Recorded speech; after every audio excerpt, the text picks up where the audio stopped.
আওয়ামী লীগের প্রকৃত ইতিহাস লুটপাট সন্ত্রাসের ইতিহাস এমন মন্তব্য করেছেন বিএনপির ভারপ্রাপ্ত চেয়ারম্যান তারেক রহমানের একান্ত সচিব মিয়া নুরুদ্দিন আহমেদ অপু। বুধবার ১৯ নভেম্বর শরীয়তপুরের ভেদরগঞ্জ উপজেলার মহিষার ইউনিয়ন পরিষদ সামনে গণসংযোগে তিনি এই মন্তব্য করেন।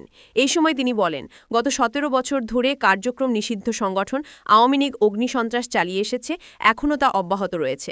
অন্তর্বর্তী সরকারের উচিত আইন শৃঙ্খলা পরিস্থিতির আরও উন্নতি করা। দেশের প্রতিটি মানুষ অংশগ্রহণমূলক নির্বাচনের জন্য অপেক্ষা করছে, কোনো ষড়যন্ত্রই এই নির্বাচন বন্ধ করতে পারবে না।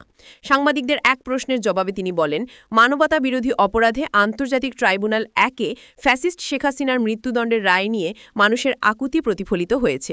বিদেশে থাকা কার্যক্রম নিষিদ্ধ আওয়ামী লীগ নেতারা হাজারো কর্মীকে দেশে ফেলে রেখে আরাম আয়েশে জীবনযাপন করছে, আর দেশে অস্থিরতা তৈরির তাদের চেষ্টা কোনোভাবেই সফল হবে না। পরে তিনি শরীয়তপুর ৩ আসনের ভেদরগঞ্জের বিভিন্ন এলাকায় গণসংযোগ ও পথসভায় অংশ নেন।